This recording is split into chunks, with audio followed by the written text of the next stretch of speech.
नमस्कार मित्रों, स्वागत है आप सभी का आपके अपने YouTube channel maths with Mudgal sir में।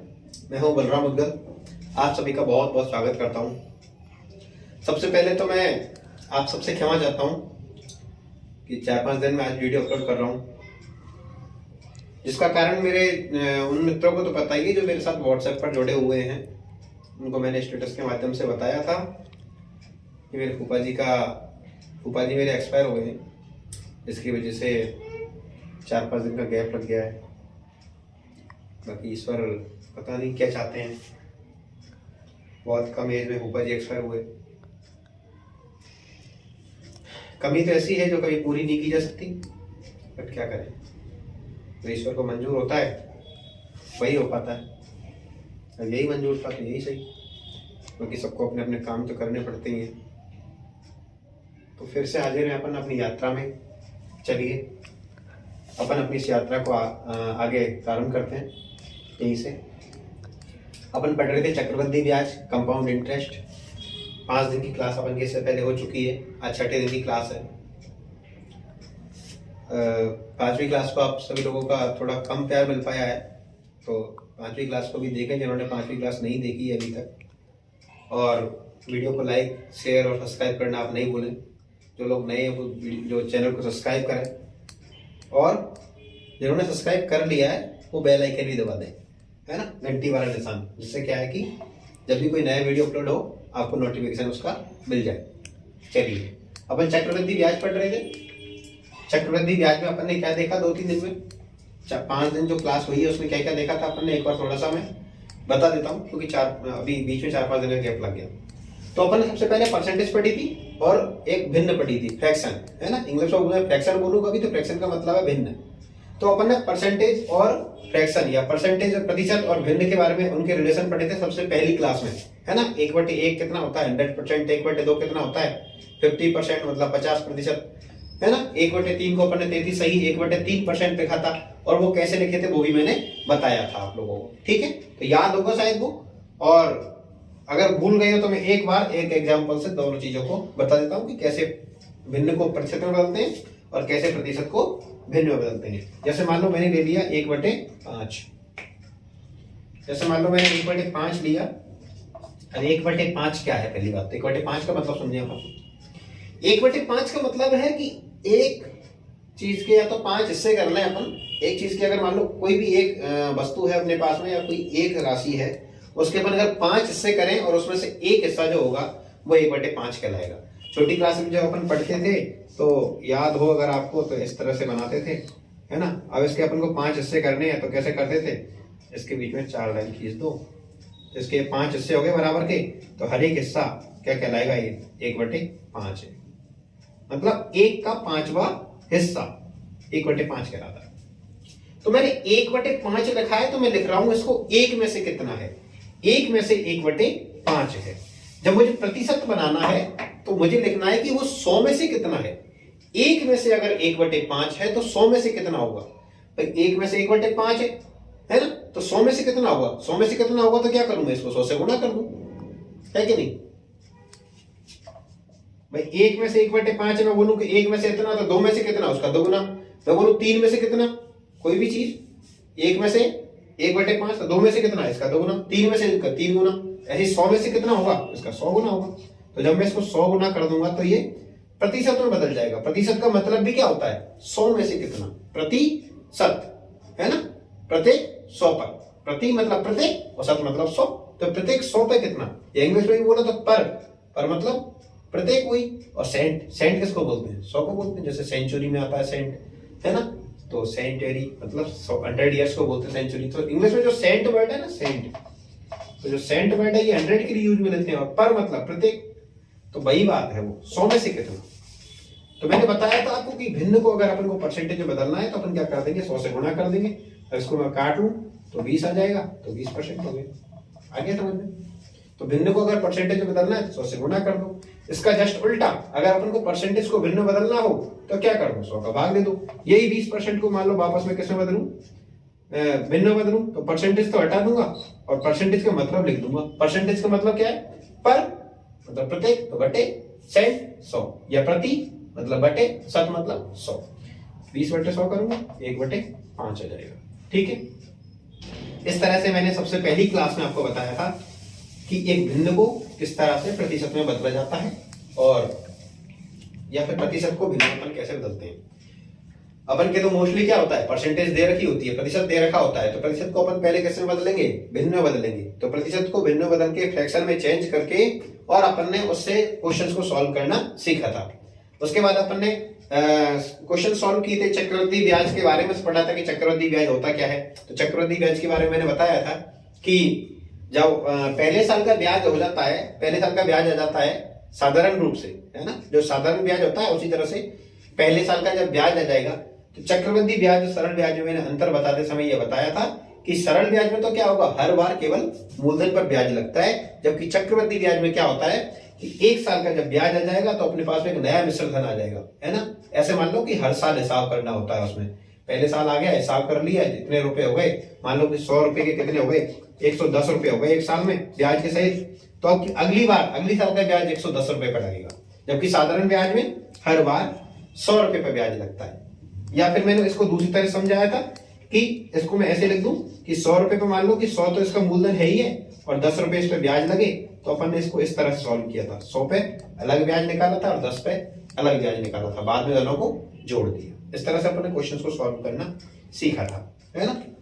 तो जो ट्री मेथड बताया था, हाँ, तो अपन किसकी बात कर रहे थे कि चक्रवृद्धि ब्याज में मैंने बताया कि हर साल क्या होता है, जो पिछले साल का जो ब्याज था उस पर भी ब्याज अपन का लगता है। ठीक है, तो उसके बाद अपन ट्री मेथड से सॉल्व किए थे अपन ने क्वेश्चंस। ट्री मेथड में बताया था मैंने, एक पेड़ जैसा बनता है, उसको बोल रहा हूँ मैं ट्री मेथड। जैसे मान लो अपन ने 100 रुपए पे 2 साल का ब्याज निकाला था 10% की दर से, है ना। मैं मान लेता हूँ कि P बराबर 100 रुपए, R बराबर 10% और T बराबर मान लो टाइम कितना 2 ईयर्स।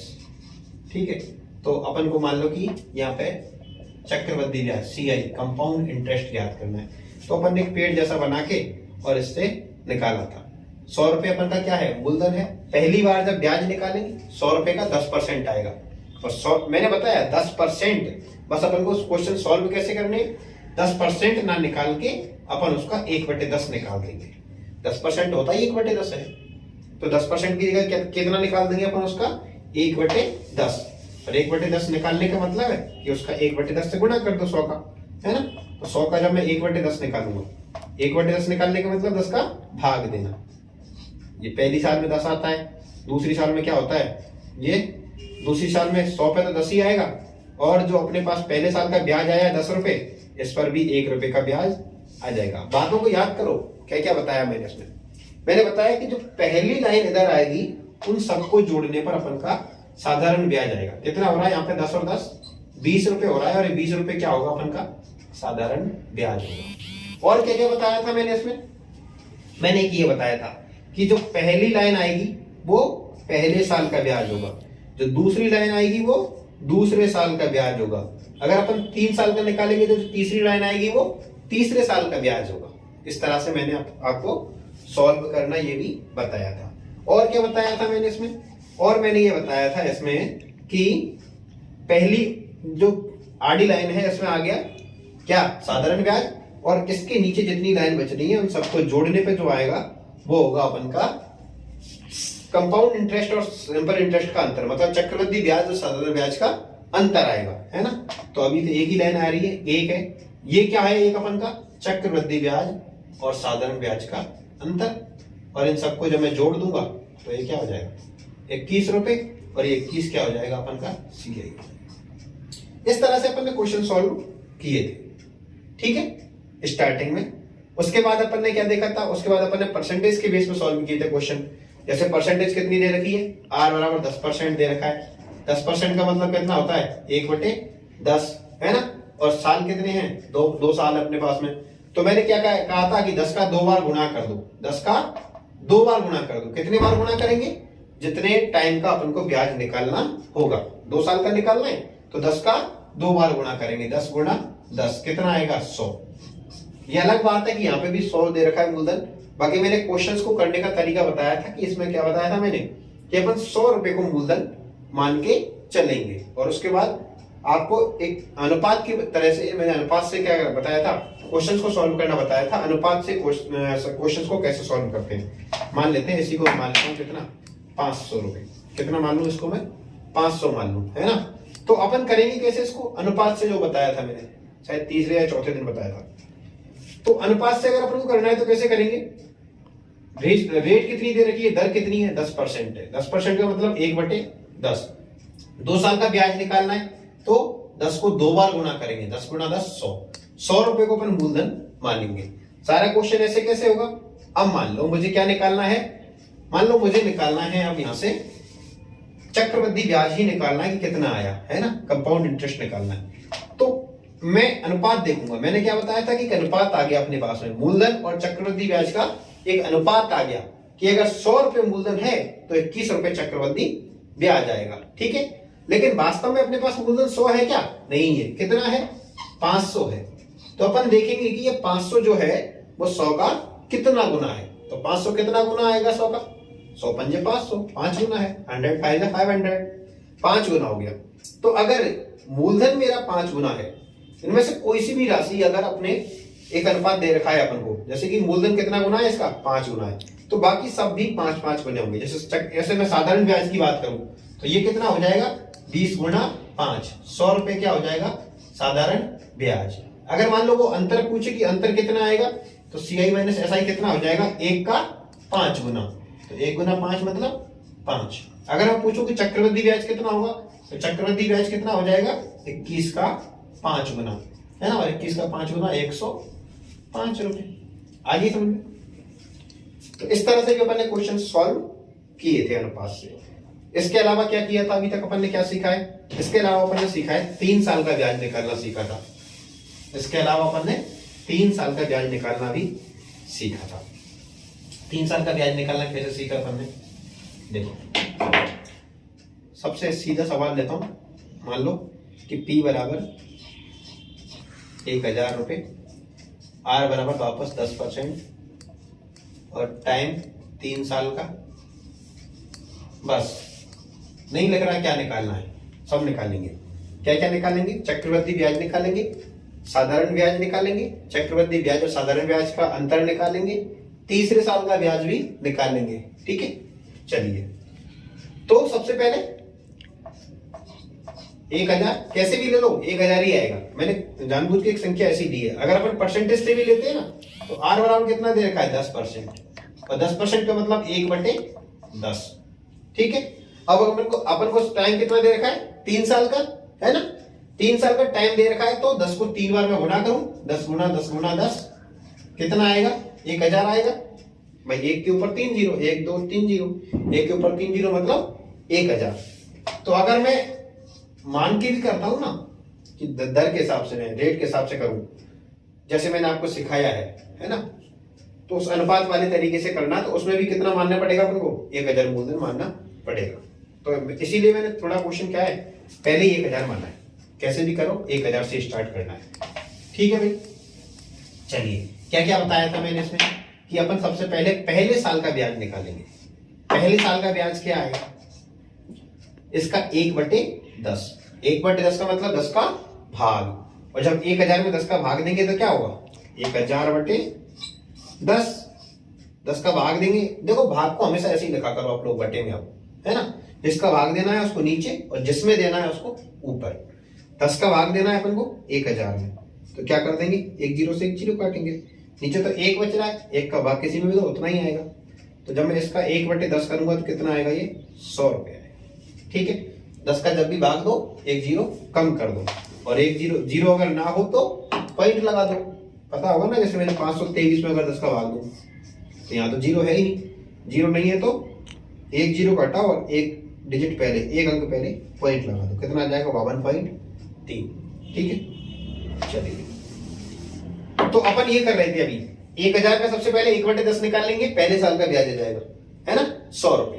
अब अपन दूसरे साल का जब ब्याज निकालेंगे, तो मैंने बताया कि चक्रवृद्धि ब्याज में क्या होता है, मूलधन पर तो ब्याज लगता ही है, साथ में जो पिछले सालों के जो ब्याज आए हैं उन पर भी क्या लगते हैं, मूलधन वो ब्याज लगता है। पिछले साल के ब्याज पर भी ब्याज लगता है, इसीलिए क्या कहते हैं इसको चक्रवृद्धि ब्याज, ठीक है। जब मैं दूसरे साल का ब्याज निकालूंगा तो सबसे पहले तो इसका 1/10 करूंगा, है ना। मैं 1/10 लिख नहीं रहा हूं, हर जगह 1/10 ही करना है, इसलिए नहीं लिख रहा हूं। तो वो भी कितना आएगा, 100 रुपए आएगा। लेकिन जब चूंकि चक्रवृद्धि ब्याज है, इसलिए जो पहले साल का ब्याज आया था इस पर भी ब्याज आ जाएगा एक, और वो कितना होगा, 10 रुपए। ये मैंने यहां क्यों लिखा है, क्योंकि मैं दूसरे साल के ब्याज लिख रहा हूं, तो सबको इसी लाइन में लिखूंगा। जब मैं तीसरे साल के ब्याज लिखूंगा तो तीसरी लाइन बनाऊंगा। इसीलिए तो मैं कहता हूं कि जो पहली लाइन में आए वो पहले साल का ब्याज, दूसरे लाइन में आए वो दूसरे साल का ब्याज, और जो तीसरी लाइन में आए वो तीसरे साल का ब्याज। आपको भी ऐसे ही करना है। जब पहले साल का ब्याज निकालो ऐसे, दूसरे साल का जब ब्याज निकालेंगे तो वो सारे एक लाइन में, है ना। जब तीसरे साल का ब्याज निकालेंगे तो तीनों भी सब एक लाइन में। देखो अब इसको अपन तीसरे साल का ब्याज निकालें तो ये हो जाएगा 1000। अब देखो इस पे किस किस पे ब्याज लगेगा, मैंने बताया इससे पहले जितने भी जो ब्याज लगे हैं 1000 का 100 रुपए आएगा। इससे पहले जितने भी जो ब्याज आए हैं उन सब का ब्याज लगेगा तीसरे साल में। ये वाला 100 है, इस पे भी ब्याज लगेगा, तो इसका 1/10 करेंगे। 1/10 करना मतलब 10 का भाग देना, और जब भी 10 का भाग देंगे एक जीरो कम कर देंगे, ये 10 आ जाएगा। इस पे भी अपन क्या निकालेंगे, एक साल का ब्याज लगाएंगे, तो ये भी कितना आएगा, 10 आएगा। और इस पे भी मैं लगाऊंगा एक साल का ब्याज, तो ये कितना हो जाएगा, इसकी भी एक जीरो कम करूंगा तो 1 रह जाएगा। ये कितना रह जाएगा, ये 1 रह जाएगा। ठीक है, चलो देख लो। देखो तीसरे साल का ब्याज कितना आया, अगर मेरे से कोई पूछ ले कि तीसरे साल का ब्याज कितना आया, तो कितना आ रहा है, 100, 110, 120, 121। पूछे दूसरे साल का ब्याज कितना आया तो 110, पहले साल का 100। क्लियर। तो ऐसे तो नहीं पूछता, दूसरे साल का ब्याज तो बहुत ही कम पूछता है, क्योंकि 3 साल का देर का 2 साल का नहीं पूछता है, फिर वो तीसरे साल का पूछ सकता है। तो वो ये रहा दूसरा सादा। तो पहले लाइन को जोड़ेंगे 100, 100, 100, 300 रुपए, ये क्या हो जाएगा, अपन का पहले साल का ब्याज हो जाएगा। मैंने बताया कि जो बाकी सबको जोड़ देंगे, इनको जो बच रहे हैं वो क्या होते हैं, वो डिफरेंस होते हैं, अंतर होते हैं। किसका, चक्रवृद्धि ब्याज और साधारण ब्याज का अंतर होते हैं। ये तो क्या है, साधारण ब्याज है अपन का। और ये देखो 10, 20, 30, 31 रुपए क्या है, ये चक्रवृद्धि ब्याज और साधारण ब्याज का अंतर है ना। अब ये अंतर को अगर जोड़ दूंगा तो साधारण ब्याज में इसको अंतर को जोड़ दिया तो 331 रुपए हो जाएंगे, और ये क्या हो जाएगा, चक्रवृद्धि ब्याज। क्लियर। ये वाली बात समझ में आती है नहीं आती, चक्रवृद्धि ब्याज वाली, अंतर वाली। भाई ये साधारण ब्याज है, मैं बोल रहा हूं सबको जोड़ने पे चक्रवृद्धि ब्याज बनेगा, तो बीच में बचा वो अंतर ही तो बचा। चक्रवृद्धि ब्याज हमेशा क्या होता है, ज्यादा होता है किससे, साधारण ब्याज से। ठीक है, तो कितना ज्यादा है, वो ये 31 ज्यादा है, तो यही तो अंतर होगा। आगे बात समझ में। चलिए, तो आज यहां तक तो अपन पढ़ चुके थे, ये तो मैंने तो आपको रिवाइज करवाया है ना। चलिए आज अपन थोड़ा सा कुछ नई चीजें इनमें देखते हैं, है ना। इसी में से स्टार्ट करते हैं, या तो 2 साल से स्टार्ट करते हैं। चलो 2 साल वाले क्वेश्चन से स्टार्ट करते हैं। यहां लिख देता हूं मैं वापस, टाइम 2 साल का है ना, और अपन को CI बराबर ज्ञात करना है। ठीक है, चलिए 1000 है, कोई दिक्कत नहीं है। 1000 रुपए अपन के पास मूलधन है, दर कितनी है, 10%, है ना। मैं वापस करवा रहा हूं, आप इससे सोचोगे सर अभी करवाया था वापस करवा रहे क्वेश्चन को, लेकिन मैं कुछ समझाना चाहता हूं यहां से, है ना, वो समझने की कोशिश करना मेरी, है ना। तो सबसे पहले 10% का मतलब 1/10, और इसका 1/10 कितना हो जाएगा, 100 रुपए। अगले साल अपन निकालते हैं क्या, इस पे वही 10%, ये 100 रुपए, और इस पे क्या निकाल देता हूं मैं, इसका भी 10% निकालता हूं, तो वो आता है 10 रुपए। देखो ये 1/10, ये 1/10, और ये भी 1/10। ठीक है, चलिए, और ये मेरा होता है कितना, देखो कितनी बार आया है, 100, 2 बार आया है, इसलिए मैं इसको क्या लिख देता हूं, 2 गुना 100। और ये 10 कितनी बार आया है, 1 बार आया है, इसको लिखता हूं मैं 1 गुना 10। मैंने ये देखा है कि 100 कितनी बार आया है, 100 आया है 2 बार, और 10 आया है 1 बार। ठीक है, आप हर बार देखोगे 2 साल वाले हर क्वेश्चन में क्या होता है कि जो पहली बार दर लगाने पे जो आता है ना अपन का, वो 2 बार आएगा, और उसके बाद जो दूसरी बार में आ रहा है वो 1 बार आएगा। नहीं आया ऐसा समझ में भाई, पहली बार अपन ने 1/10 किया तो कितना आया, 100 आया, जैसे मान लो यहाँ पे रेट होती 16 सही 2/3%, तो मैं पहली बार 1/6 करता, 6 का भाग देता। 16 सही 2/3% कितना होता है? 1/6। तो इसका इसमें 6 का भाग देना पड़ता। तो पहली बार जब 6 का भाग देता तो कितनी बार आता वो?